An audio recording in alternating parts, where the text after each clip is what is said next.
Waffle, কি হয়েছে বাবা তোমার? তুমি এরকম মুখটা গোমড়া করে বসে আছো কেন? আম্মু কি আজকে তোমাকে কোনো খাবার দেয়নি? দেখেছো, আমি কোচিনে গিয়েছি আর আম্মু তোমাদেরকে খাবার দেয়নি না? তোমাকেও খাবার দেয়নি আম্মু? আচ্ছা দাঁড়াও, আমি দিচ্ছি খাবার তোমাদেরকে। আমার রাজকুমার আর রাজকুমারী দুইজন দুই পদের খাবার খেতে চায়, একজন মাংস খায় তো আরেকজন মাছ খায়। ওয়াফেল মাংসটা বেশি খায় না, কিন্তু মাছটা বেশি করে খায়। আর আনা তো মাছ খায়ই না, ও শুধু মাংস খেতে চায়। তাই আমার দুজনের জন্য দুইভাবে খাবার রান্না করতে হয়।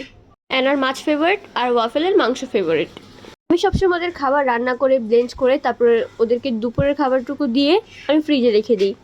এখন যেহেতু গরমকাল, তাই খাবার সহজেই পচে যায়। তাই যতটুকু খাবার প্রয়োজন ততটুকু খাবার আমি বের করে গরম করে তারপর ঠান্ডা করি, ঠান্ডা করার পরে ওদেরকে দিই।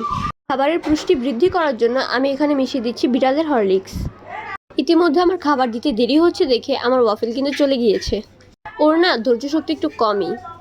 ও যেহেতু চলে গেছে, ও আর নিজে থেকে আসবে না। এখানে আমি আনাকে খাবার দিয়ে দিচ্ছি আর ওর খাবারটা আমি ভালো করে মিশিয়ে নিচ্ছি।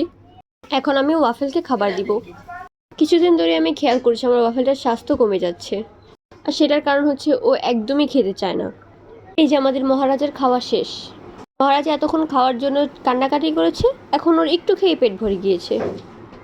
এই তোমার সমস্যা কি? তুমি না একটু আগে কান্না করছিলে খাওয়ার জন্য, এখন খাবে না কেন? যাও সুন্দর করে খাও। ওয়াফেল এখন আর খাবেই না, ওকে যতই জোর করি না কেন ও একদমই খাবে না।